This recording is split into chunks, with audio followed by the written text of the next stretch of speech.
entre esta serie de temas que estamos viendo, que es errores doctrinales en la iglesia de hoy. Hoy quiero comenzar, quizás me lleve este domingo y el próximo, con un tema que es candente, es complicado, es difícil de tocar también, porque siempre me van quedando menos amigos. Cada uno de estos temas que yo toco es algún amigo menos que tengo. Pero bueno, gracias a Dios porque ustedes están acá. Lo feo sería que me quedara solo. Pero están ustedes aquí y gente que nos está siguiendo en YouTube, en Facebook, así que también eso me pone feliz. Lo que voy a ver hoy es la jerarquización en la iglesia de hoy. Jerarquías, las tiras como le dicen algunos. Una propuesta que Dios nunca quiso para su iglesia. Como a modo de introducción, la propuesta de la iglesia que Jesús estableció fue una propuesta de iglesia llana, y lo sigue siendo, ¿sí? Es decir, no jerarquías, o sea, funciones, pero no jerarquías. Distintas funciones, pero no jerarquías, es decir, gente más alto o espiritualmente, una casta o una élite espiritualmente mayor o superior que los demás. No existe eso en la iglesia del Señor hoy. O como dijo un respetable maestro, la propuesta que Jesús hizo fue cúbica, es decir, donde ninguno de los lados es mayor a otro. Como lo es la ciudad de la Nueva Jerusalén, en el cielo es una ciudad cuadrada, que cada lado tiene 2160 kilómetros, los mismos lados, que es la ciudad donde la iglesia va a vivir. La ciudad que se presenta en Apocalipsis es cuadrada, no es piramidal. Y así es la propuesta que Dios ha hecho para su iglesia y de su iglesia. Fíjense ustedes, queridos hermanos, nunca Jesús propuso una iglesia piramidal con el predominio de un solo hombre y una casta espiritual llamada clero y una casta inferior llamada laicos o pueblo común. No existe eso. Esa fue una doctrina que se fue metiendo sutilmente en la iglesia desde los tiempos de Pablo. Él mismo los denunció en su defensa de su apostolado en el capítulo 11 de Segunda a los Corintios, o allá por el año 55, 56, cuando escribe la carta a los Corintios. No lo busquen porque después sí quiero que lo lean en su casa. Y van a ver allí cómo él denuncia a los falsos apóstoles o a los apóstoles que querían estar a la misma altura o hallarse igual a Pablo y a los otros apóstoles, o Pablo y a los 12. Querían ser hallados iguales, y eso lo pueden encontrar en 1 Corintios 11, 10, 12 más o menos el versículo. Fíjense ustedes, hermanos, esta es la denuncia que Pablo hace con respecto a los falsos apóstoles. Pasan los años y en el año 95, cuando Juan escribe Revelación o Apocalipsis, esto estaba golpeando a la puerta a la iglesia del Señor. Fíjense ustedes, cuando comienza el libro de Apocalipsis, hay 7 iglesias allí. Esas 7 iglesias pueden describir a todas las iglesias o las iglesias de todas las edades. Sea que describa a todas las iglesias o los distintos tipos de iglesia. O sea que describa la iglesia del Señor en sus distintas etapas o distintas edades. Vamos a ver nosotros que cuando le escribe a la primera iglesia, la iglesia de Éfeso, ya estaba en este problema de los falsos apóstoles, que ahora lo vamos a ver. Y estaba golpeando la puerta, estaban golpeando esta doctrina, estaba golpeando la puerta, quería meterse sutilmente Pero la iglesia de Éfeso estaba resistiendo esta doctrina. Fíjense ustedes, por favor, es como dicen algunos, este puede ser un diagnóstico que Jesús hace de los tiempos vividos por la iglesia o describe las diferentes congregaciones. Entonces, queridos hermanos, veremos que primero la iglesia de Éfeso resistió. ¿Qué estaba resistiendo? Estaba resistiendo, probando a los apóstoles que los había hallado falsos, y estaba resistiendo la doctrina de los nicolaitas.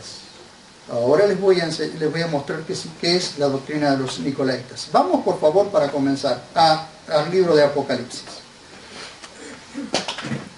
Apocalipsis, que significa revelación, que es revelación, y aunque es revelación, ustedes podrán ver, queridos hermanos, que aunque sea una revelación, no se puede entender completamente Apocalipsis. No se lo puede entender. ¿Por qué? Porque no somos los destinatarios del Apocalipsis, somos los depositarios, los que estamos cuidando el libro de Apocalipsis hasta el día que sea entregado al pueblo, después del arrebatamiento, que tendrá la llave para entender lo que es Apocalipsis. Hoy nosotros, y mucho, fíjense ustedes que a medida que va pasando el tiempo y nos vamos acercando a la venida del Señor, hay una mayor revelación de Apocalipsis, un mayor entendimiento de Apocalipsis. No es lo mismo en el tiempo de Juan Calvino, que él mismo dijo no entender Apocalipsis, que en nuestro tiempo, y que el tiempo más cercano a la venida del Señor. Cuanto más nos estamos acercando a la venida del Señor, hay un mayor entendimiento de Apocalipsis, pero no lo entendemos del todo, porque hay muchas cosas allí que todavía son un misterio. Eso significa que como no somos los destinatarios, no es lo mismo entender la carta de Efesios que la carta a los gentiles, a los gentiles convertidos, ¿no? Que la podemos entender, que el libro de Apocalipsis. Y hay gente que va al libro de Apocalipsis para querer entender Apocalipsis cuando ni siquiera entendió cómo vivir su propia vida cada día. No debe ser así. No empecemos por donde no podemos entender, empecemos por donde entendamos. Siempre les decimos, comiencen por el Evangelio de Juan y conozcan al Señor Jesús, a su Salvador. Comiencen por el Evangelio de Juan y van a poder entender mejor. No vayan a Apocalipsis, porque si Apocalipsis no llegaran a entenderlo en toda la vida, no importa. Porque lo que tenemos que entender es quién es nuestro Salvador y qué es lo que vamos a hacer con nuestra vida cristiana. Eso es lo que tenemos que entender. Apocalipsis, capítulo 2, verso 1 al 7. ¿Cuántas confusiones nos vamos a librar si no nos metemos donde no debemos? Observemos esto. Año 95, les estoy diciendo que Pablo escribió cerca del año 65-66, segunda de Corintios, y ya estaba hablando de los falsos apóstoles o aquellos que se querían poner a la misma altura que Pablo. Años después, año 95, Juan está escribiendo acerca del diagnóstico que Jesús le está dando de la iglesia. Y está hablando ahora de la iglesia de Éfeso. Miren ustedes. Escribe al ángel de la iglesia en Éfeso, esto dice el que sostiene las 7 estrellas en su diestra, el que anda en medio de los 7 candelabros de oro. Yo conozco tus obras y arduo trabajo y tu perseverancia, que no puedes soportar a los malos, y fíjense ustedes lo que dice, y probaste a los que se llaman apóstoles y no lo son, y los hallaste mentirosos. Y tienes perseverancia y soportaste por causa de mi nombre y no has desmayado. Ahora tiene una cosa contra esa iglesia, pero tengo contra ti que has dejado tu primer amor, es decir, tu mejor amor.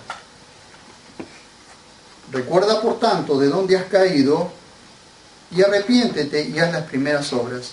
Pues si no, yo iré a ti y quitaré tu candelabro de tu lugar, a menos que te arrepientas. Bien, esa es la descripción que hace que hace Juan. Permítanme decirles, esta es gente que tiene que actuar, que tiene que ganarse la salvación, por la cual les dice, si vencieres, pero a nosotros no nos dice que tenemos que vencer, a nosotros nos dice que tenemos que confiar. Es distinta a la gente.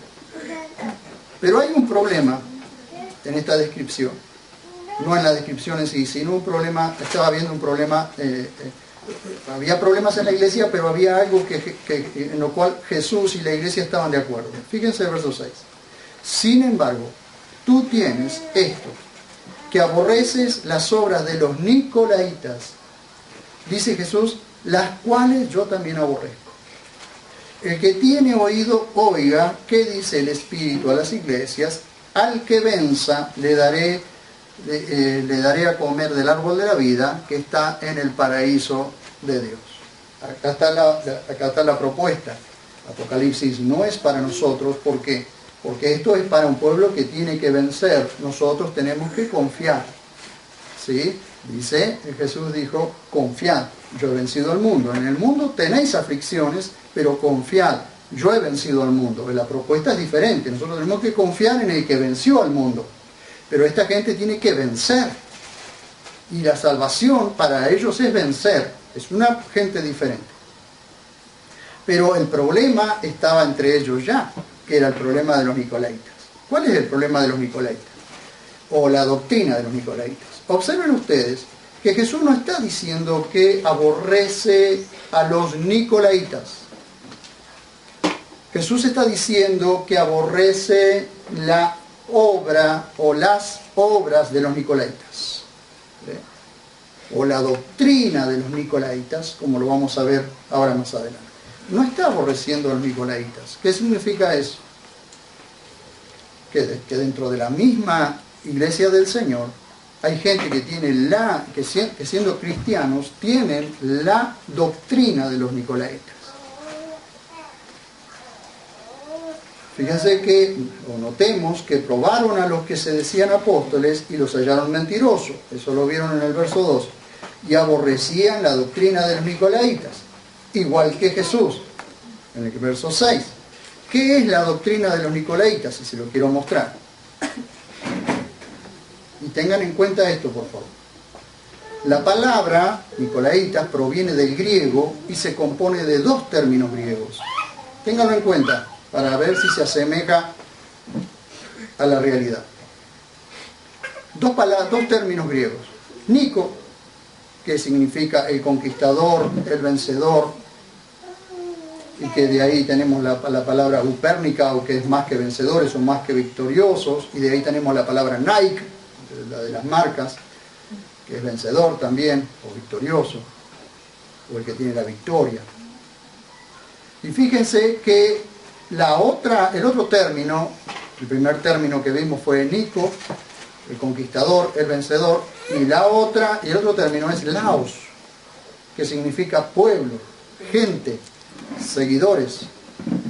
Pueblo, gente, seguidores.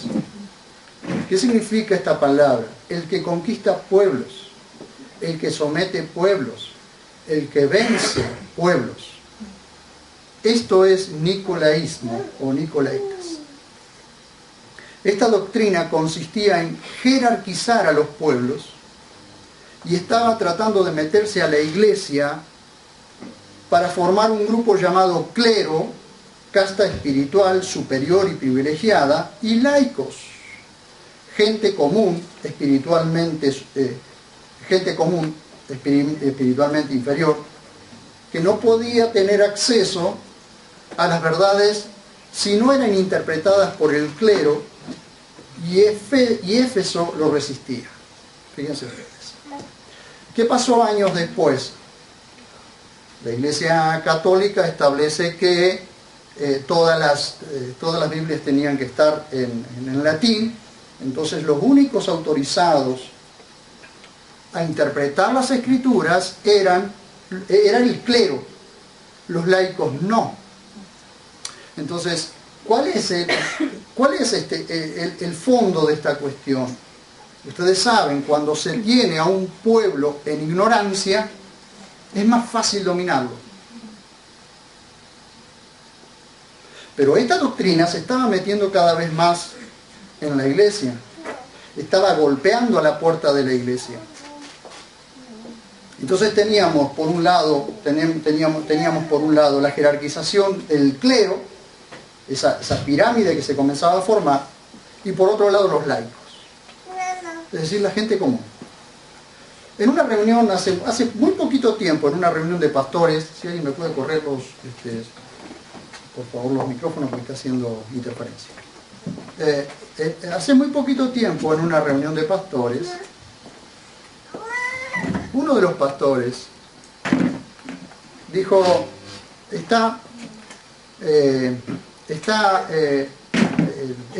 estas reuniones, dice, no se puede, no podemos llamar, no puede intervenir laicos, o no puede intervenir gente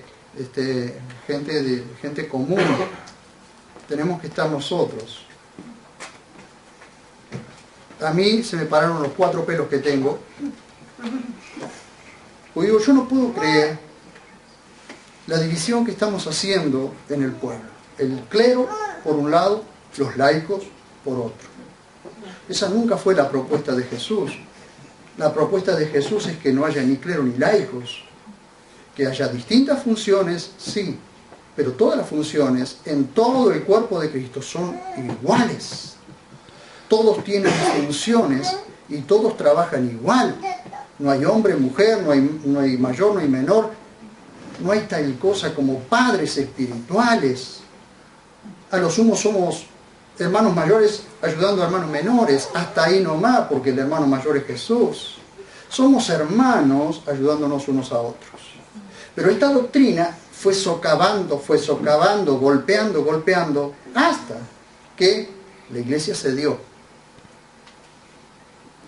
Efesios resistió esta doctrina, pero Pérgamo ya no la resistió. En Pérgamo se había introducido esta doctrina. Fíjense ustedes. Ahí mismo en el capítulo 2, verso 15.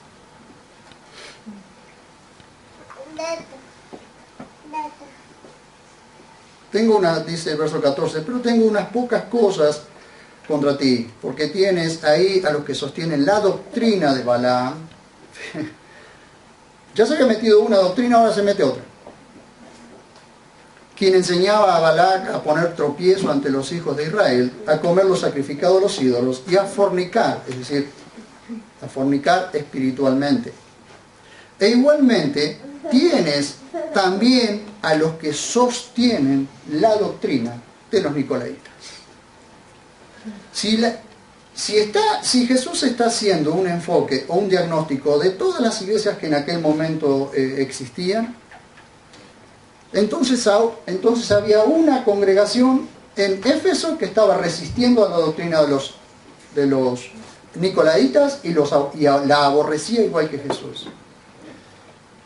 Y estaba la congregación en Pérgamo que ya estaba participando de la doctrina de los nicolaitas.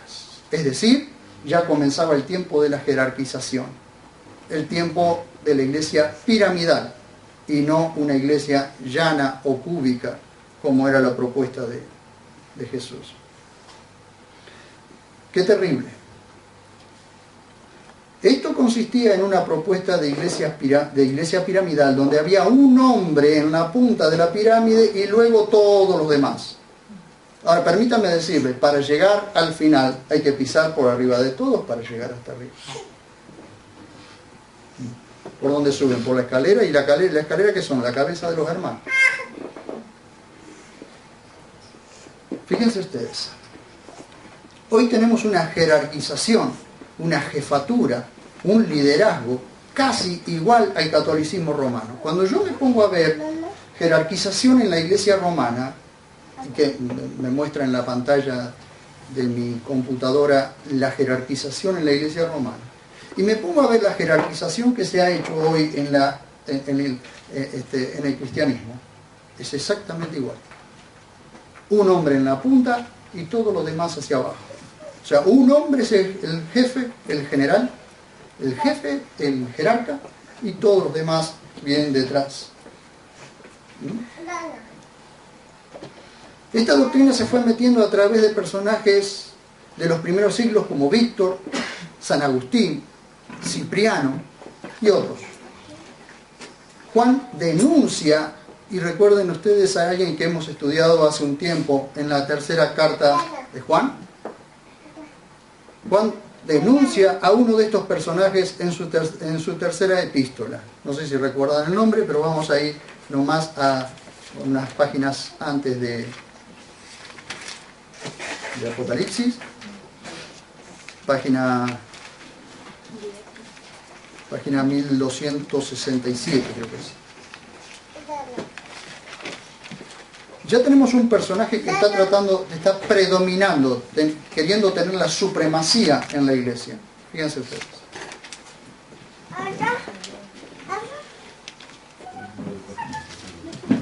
(1267). Tercera carta de Juan. Escribí alguna cosa, dice Juan, a la iglesia, pero Diótrefes, qué lindo nombre para ponerle al bebé, pero Diótrefes, que ambiciona la primacía, no nos reconoce. Fíjense ustedes, no nos reconoce. ¿Quién era el que estaba escribiendo? El apóstol Juan, el último apóstol vivo en ese momento. Ancianito ya, está escribiendo a Gallo. Quizás Gallo era el dueño del lugar donde se estaba haciendo en aquel tiempo las congregaciones se hacían, o la iglesia se asistía en casas, así que probablemente haya sido el que estaba en casa o el dueño o alguien muy conocido de Juan, no lo sé ahora, pero dice que escribió alguna vez Juan a la iglesia allí, pero este señor Diótrefes no lo reconocía. ¿Por qué? Porque ambicionaba el primer lugar o la primacía. Dice el verso 10: por esto, si voy, ancianito, si voy, le recordaré las obras que él hace, denigrándonos con palabras maliciosas, y no satisfecho con esto, no solo no acoge a los hermanos, sino que impide a los que quieren hacerlo, y no solo eso, y los expulsa de la iglesia. Eso es hacerse dueño de la iglesia, cuando hay un solo dueño, alguien que pagó el precio muy alto, precio de sangre, la iglesia de Dios, quien la compró con su propia sangre. No somos dueños, ninguno de nosotros somos dueños de la iglesia del Señor, Él es el dueño. Pero este señor se había hecho dueño de la iglesia, entonces permitía entrar al que él quería, y al que no quería y no le gustaba la cara o no le gustaba lo que decía, lo expulsaba.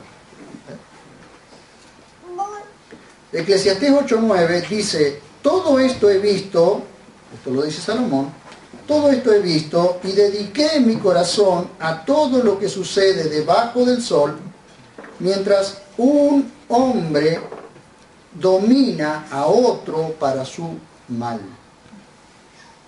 Bueno, lo repito. Todo esto he visto y dediqué mi corazón a todo lo que sucede debajo del sol, mientras un hombre domina a otro para su mal. Dios nunca nos llamó a nosotros a dominar sobre otros hombres. De hecho, la carta a los Efesios, como lo hemos dicho ya alguna vez, dice: someteos unos a otros en el temor del Mesías. Como somos un cuerpo, entonces debemos someternos unos a otros en el temor del Mesías.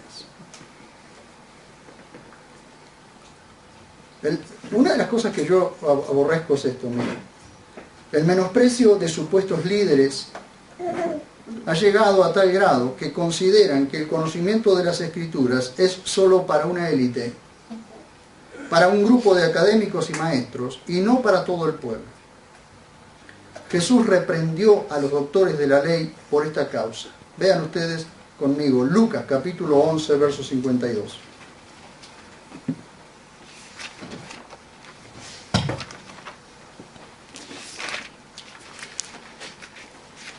Lucas capítulo 11.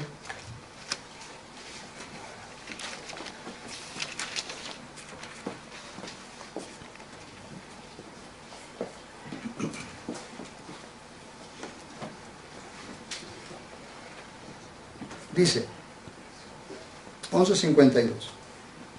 Hay de vosotros, los doctores de la ley, porque habéis quitado la llave del conocimiento, vosotros mismos no entráis y lo impedís a los que están entrando. ¿Saben el gran problema? Bueno, eso comenzó ya en el tiempo de Jesús, ya estaba pasando eso. ¿Sí? Gente que creía que tenía la revelación y que le impedía al pueblo conocer lo que tenía que conocer realmente. Eso sucede cuando una persona comienza a levantarse por encima de los demás. Pero el problema no es que muchas veces la persona se levanta por encima de los demás. Significa que los que están abajo lo están sosteniendo. Cuando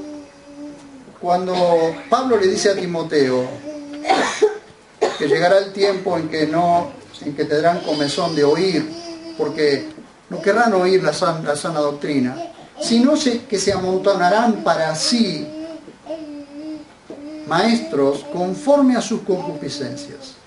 ¿Qué significa eso? Significa que las personas, cuando quieren escuchar lo que quieren escuchar, se buscan maestros que les digan lo que quieren escuchar. Y no buscan a los maestros que les digan lo que necesitan escuchar, aunque a veces no les guste lo que le están diciendo. Entonces, cuando hay falsos maestros, ¿qué sucede? O cuando hay falsos apóstoles o falsos profetas, o alguien está diciendo cosas, barbaridades, ¿qué sucede? Sucede que hay gente que quiere escucharlos, que los ha dominado y los siguen. Es decir, ha vencido a un pueblo por medio de errores o por medio de falsas doctrinas, lo ha vencido al pueblo, lo ha vencido, lo somete y ese pueblo lo sigue. Por eso, quienes dicen la verdad muchas veces tienen menos seguidores que el que miente. ¿Ven? Es terrible. He anotado algunos puntos, no los voy a poder dar todos, pero hoy voy a dar hasta donde llegue. En primer lugar, veamos lo que le dice Jesús a su propio pueblo. Mateo capítulo 23, por favor. Uno de los capítulos más duros en la Biblia de palabras dichas por Jesús a los que se creían autoridades. Mateo 23. Mateo 23 está después del 22, por si alguien no lo encuentra.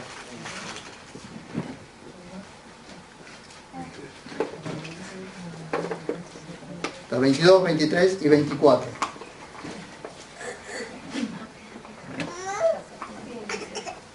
¿Me encontraron? Bien, préstenme atención. Miren hacia acá adelante o miren a su Biblia porque yo voy a leer.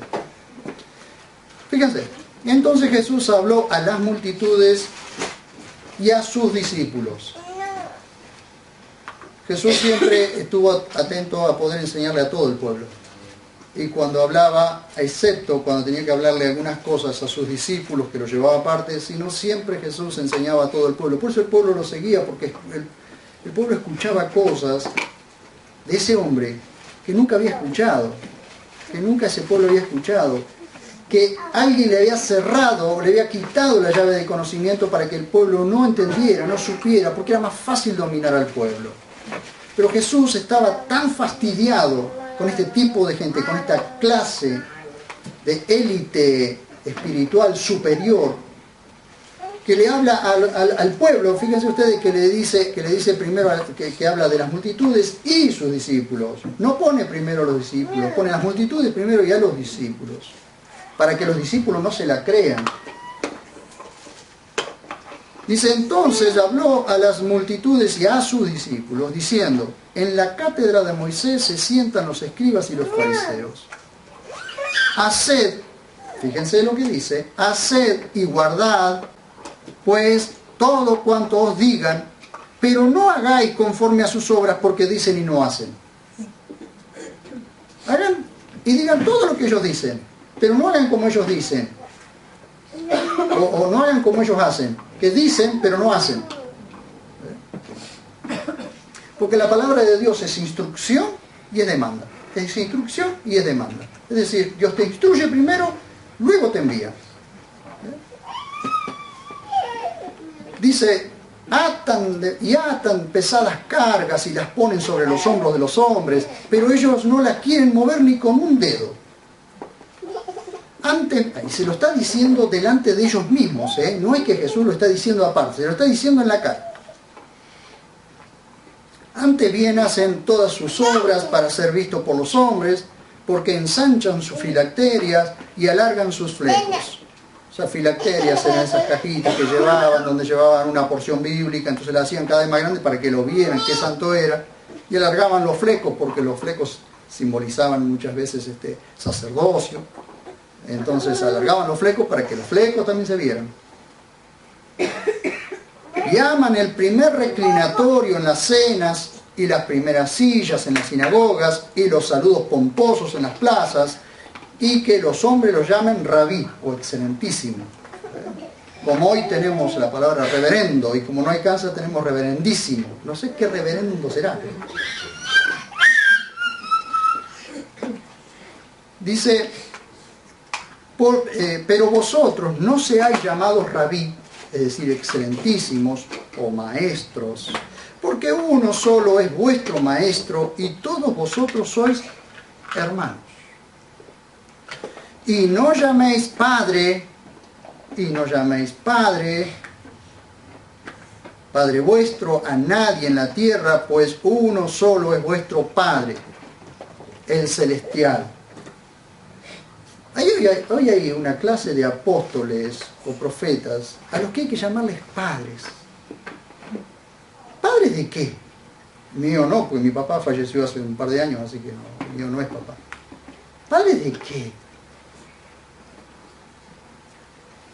Dice, ni seáis llamados caudillos o líder, la misma palabra es caudillos o líder, porque uno es vuestro caudillo, el Mesías. Verso 11. Y el mayor de vosotros será vuestro diáconos, vuestro servidor. La palabra servidor es diáconos. Dice, vean ustedes, dice, y el mayor de vosotros será vuestro servidor. Es decir, si alguien quiere ser mayor que los demás, tiene que ponerse a servir a los demás. Muy diferente a lo que el mundo dice. Y muy diferente a lo que se está hoy hablando en las iglesias, lo que se está diciendo en las iglesias hoy. Y estas cuestiones denominacionales y estas cuestiones jerárquicas y todo este tipo de cosas. Ahora ven, fíjense ustedes. ¿La advertencia cuál es? Bueno, veámoslo en el verso 12. Porque el que se enaltezca, ¿qué dice? ¿Cuál es la advertencia? Será humillado. El que se enaltezca, será humillado. El que se quiere poner por encima de los demás, será humillado.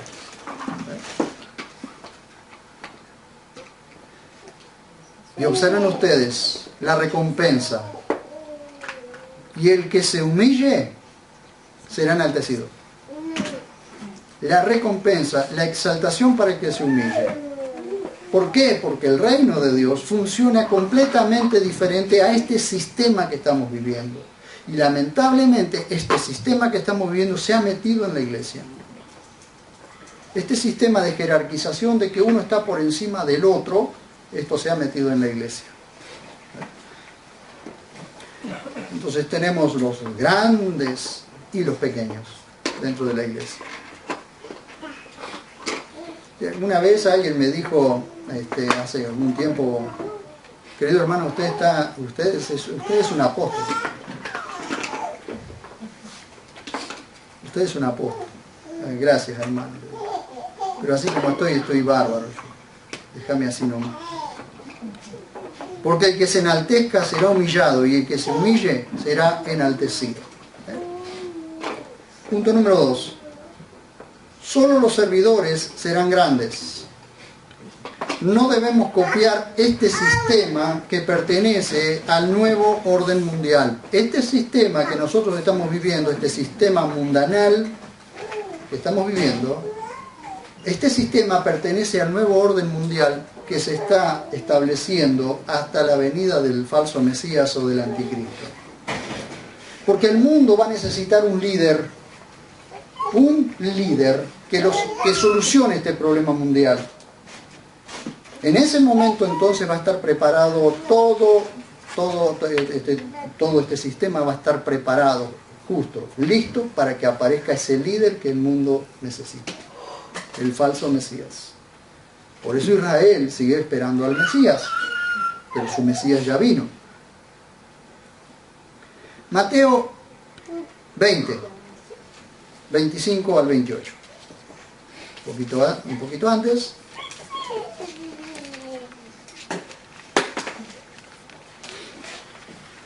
Ahora observen ustedes la propuesta de Jesús, completamente diferente a lo que el mundo te dice.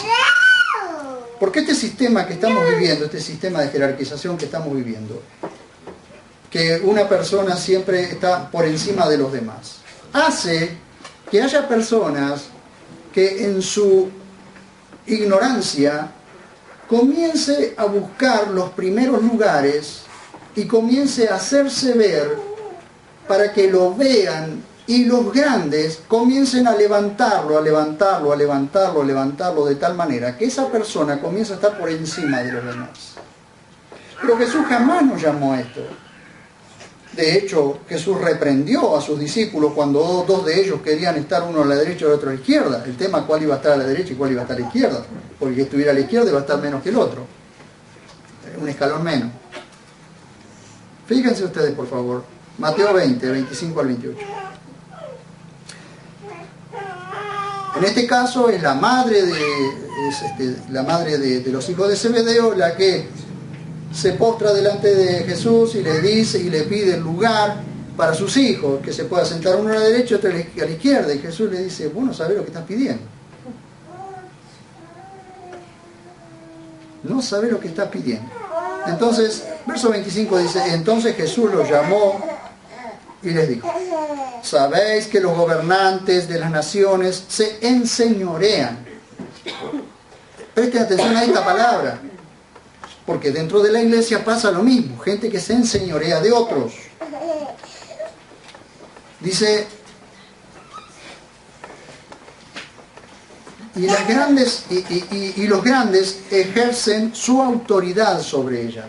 Este es el sistema babilónico religioso, el sistema que estamos viendo hoy, la jerarquización dentro y fuera de la iglesia. No será así entre vosotros, dice, sino el que quiera llegar a ser grande entre vosotros será vuestro servidor. Y el que quiera ser primero entre vosotros será vuestro esclavo. Yo me pregunto, ¿a quién le gusta ser esclavo de los demás? Sin embargo, la propuesta de Jesús es esa, que vimos antes, que el que quiera ser mayor que los demás tiene que servir a los demás. Así como el Hijo del Hombre no vino para ser servido, sino para servir y dar su vida en rescate por muchos. Ahora pregunto, ¿el Hijo de Dios vino a la cruz a morir por el pecador? Yo me pregunto, ¿quién se humilló allí? ¿Nosotros o Él? El Hijo de Dios se humilló para servirnos a nosotros pecadores, a nosotros gente que estábamos fracasada, inútil, que de ninguna manera llegaríamos nunca al estatus de santidad de Dios, jamás, de ninguna manera. Sin embargo, el Hijo de Dios se humilló a sí mismo, se hizo hombre, y estando en la condición de hombre, descendió aún más a la muerte, y muerte de cruz. Y una vez muerto y resucitado, Dios recién ahí lo puso por encima de todo y le dio un nombre por sobre todo nombre. ¿Se dan cuenta ustedes la diferencia de la propuesta? ¿Se dan cuenta ustedes lo que ha sucedido en la iglesia hoy y lo que está sucediendo? De las cosas que nos estamos enterando, aparte de las que hemos visto, gente supuestos apóstoles que llaman que está arriba de la plataforma, arriba del púlpito, y llaman a uno de la congregación para que le ate los cordones del zapato. Si yo estoy ahí, le tiro con el zapato. Irracionalidad. ¿Y eso es por qué? Porque la propuesta de los nicolaitas es la jerarquización. Sin embargo, y que va en contra de la propuesta de Jesús, que es precisamente todos somos iguales delante de Él. Somos todos hermanos menores. Él es nuestro hermano mayor. Llega el hombre a tal locura por el poder, ambicionar el lugar, que termina pisándole la cabeza a sus propios hermanos para poder estar más arriba. Fíjense lo que dice Marcos, por favor, capítulo 10. Marcos está después de Mateo.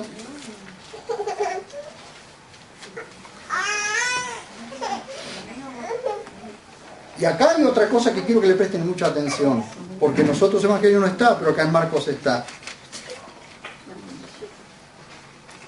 Marcos 10, 42 al 45. Pero Jesús los llamó, el mismo problema, ¿no?, que había sucedido allá entre los dos hijos de Zebedeo, uno quería estar a la izquierda y el otro a la derecha. Entonces, verso 42 dice, pero Jesús los llamó y les dijo, sabéis que los que suponen, presten atención a la palabra, que los que suponen ser gobernantes de las naciones se enseñorean de ellas. ¿Por qué? Porque los gobernantes de las naciones suponen que gobiernan. Ellos suponen que están gobernando.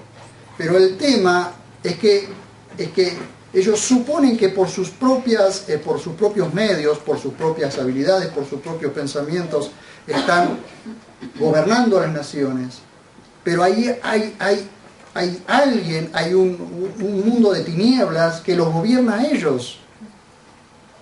Díganme ustedes, de todos los gobiernos del mundo, ¿qué gobierno se ha establecido conforme a la palabra de Dios? Ninguno.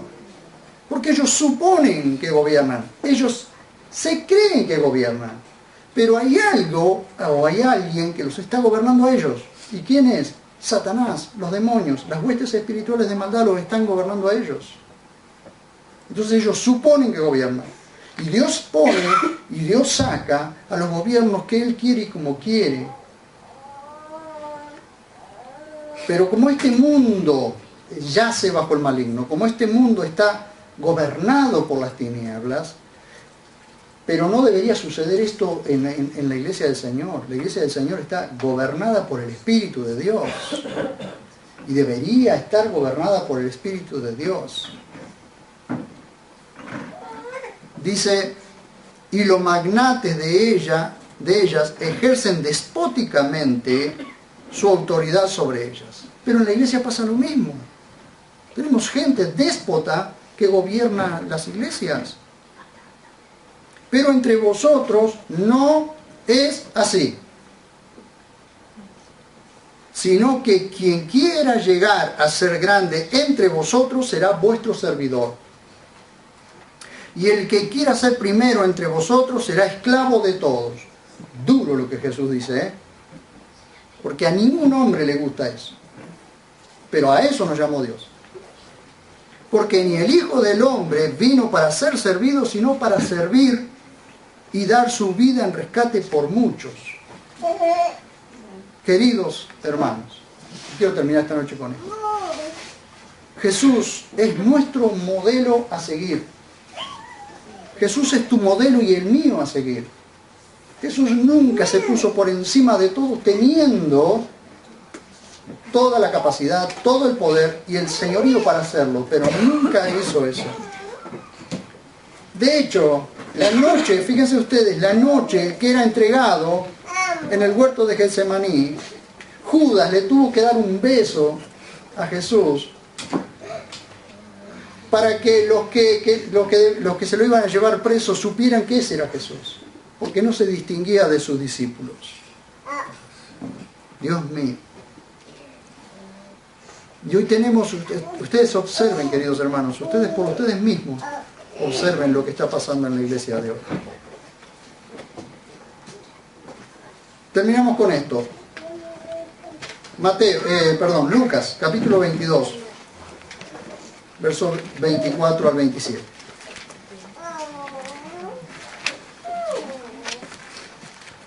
Y cuidado que esto se pone más interesante, ¿eh?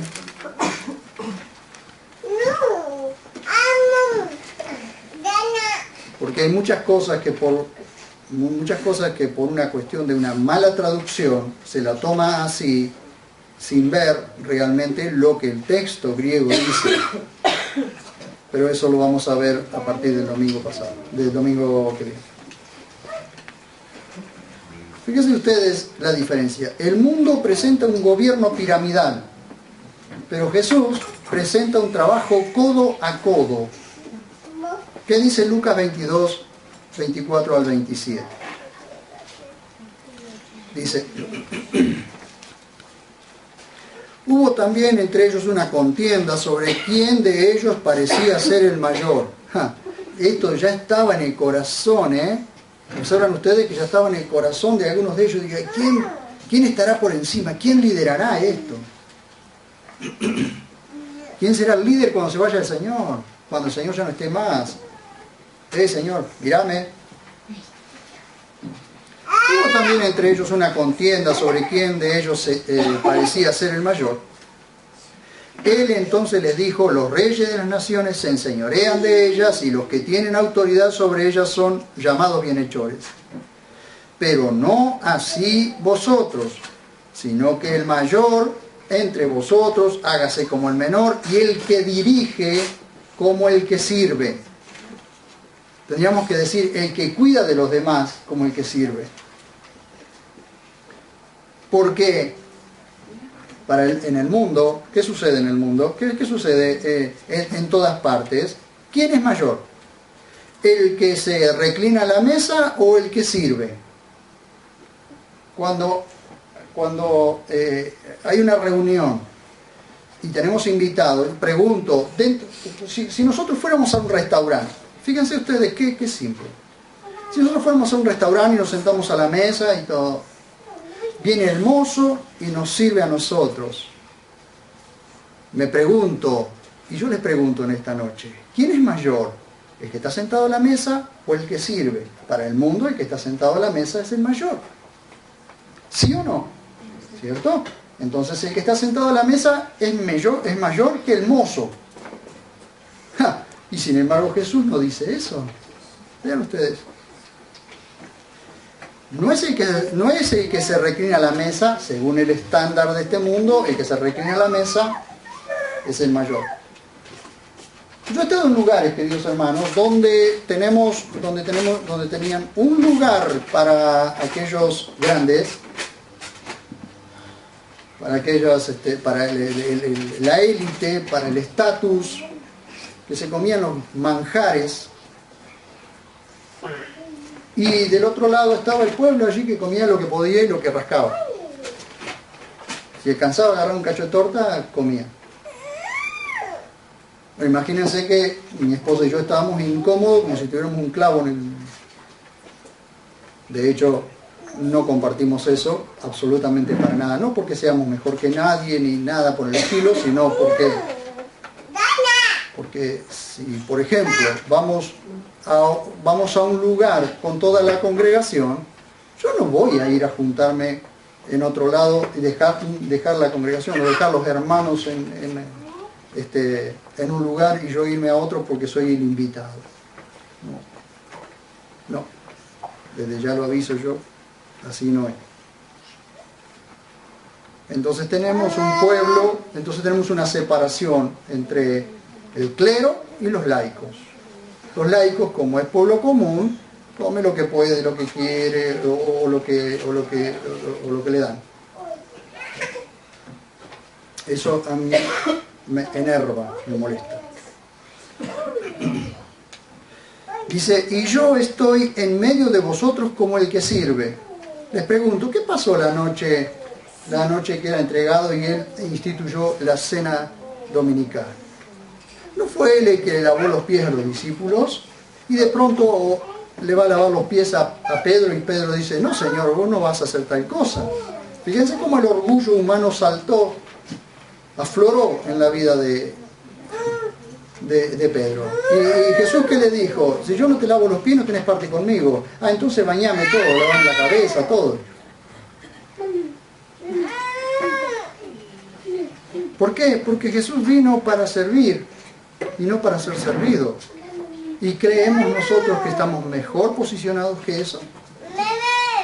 Bueno, en el próximo domingo voy a hablar un poco de esta cuestión de los apóstoles y todo esto.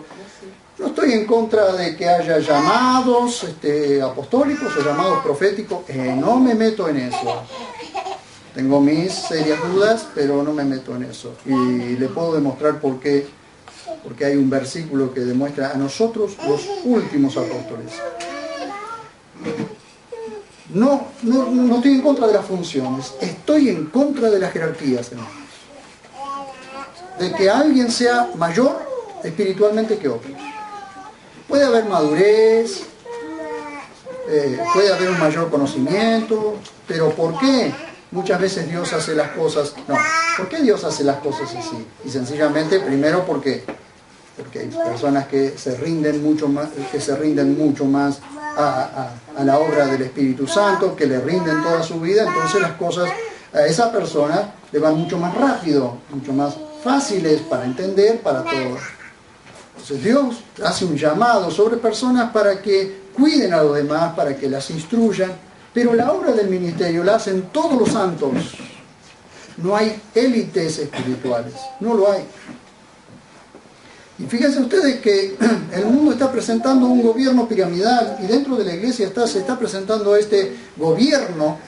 De hecho, hay páginas que se llaman mentes de gobierno y eso, como que hay quienes gobiernan o deben gobernar la iglesia.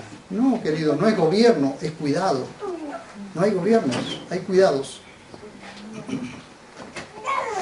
Porque parece que hay mentes más brillantes que otras en cuanto a lo espiritual. Ahora bien, esto es lo que presenta el mundo y ciertos sectores de la iglesia, un gobierno piramidal. Pero como vimos aquí, Jesús presenta un trabajo codo a codo, hermanos. Entonces cuando yo les digo, hermanos, nos necesitamos unos a otros, es porque estamos trabajando codo a codo. Porque fíjense ustedes cómo hay personas que hacen dependientes al pueblo de esa persona, tal que si el hermano tal no viene a orar, yo no puedo hacer esto. Si tal, vamos a que el hermano aquel nos ore, aquel hermano, y metemos la cabeza como la oveja para que otro nos meta la mano en la cabeza. Y no digo que no haya imposición de manos, no digo eso, estoy diciendo que a veces nosotros mismos ponemos a personas por encima de los demás. Y no estoy hablando de que no haya un respeto a las personas que nos cuidan, porque eso también Pablo lo dice, que los ancianos entre nosotros reciban doble honra, es decir, sean honrados los que nos enseñan. No estamos diciendo eso, estamos diciendo que esta jerarquización que se ha hecho en la iglesia ha destruido de tal manera la iglesia que hay gente que no hace, porque para eso están los mayores o los más grandes. No, queridos, si nosotros no hacemos la obra a la que Dios nos ha llamado a hacer, es problema nuestro y es una demanda que el día de mañana el Señor nos va a hacer. Y que los dones que nosotros tenemos, cada uno de nosotros tenemos dones, todos y cada uno de nosotros tenemos dones, tenemos funciones dentro de la iglesia que hacer y que Dios nos manda a hacer, y si no las hacemos, un día vamos a tener que rendir cuenta acerca de eso. Recuerden esto, si la venida del Señor está cerca también está el tiempo en que tendremos que rendir cuenta por lo que no hicimos que Dios nos mandó a hacer. Pero no nos podemos meter en el lugar donde no nos corresponde. Cada uno, como miembro del cuerpo de Cristo, tiene una función, y esa función es la que tiene que hacer. Y como dijo Pablo, no ir más allá de lo que está escrito. Ni ninguno colocarse en el lugar que no le corresponde. ¿Se acuerdan ustedes allí en... Quería terminar. ¿Se acuerdan ustedes allí cuando se dan las 6 vueltas a Jericó? Y en el último día dan 7 vueltas y los muros caen. y caen como si una mano las hubiese aplastado, así, derechos, caen así. No, ni hacia adentro ni hacia afuera, caen así. ¿Cuál fue la orden de Dios? La orden de Dios fue que cada uno, en el lugar que está, avance hacia adelante. ¿Por qué eso? Eso para que ninguno se cruce en el camino del otro. Cada uno donde estaba parado tenía que ir hacia adelante para la conquista. Eso es para que ninguno se cruce en el camino del otro, ni ninguno quiera hacer la obra del otro, sino que cada uno camine por donde Dios le ha señalado, porque todos así vamos a poder trabajar y hacer una iglesia fuerte, una iglesia de fe, una iglesia de amor. Cada uno en el lugar donde Dios lo ha puesto y con los dones que Dios lo ha puesto, sirva al Señor como debe servirlo, sin estorbar a los demás. Eso es la cuestión. Y hasta aquí quiero llegar porque es interesante lo que vamos a tocar el próximo domingo.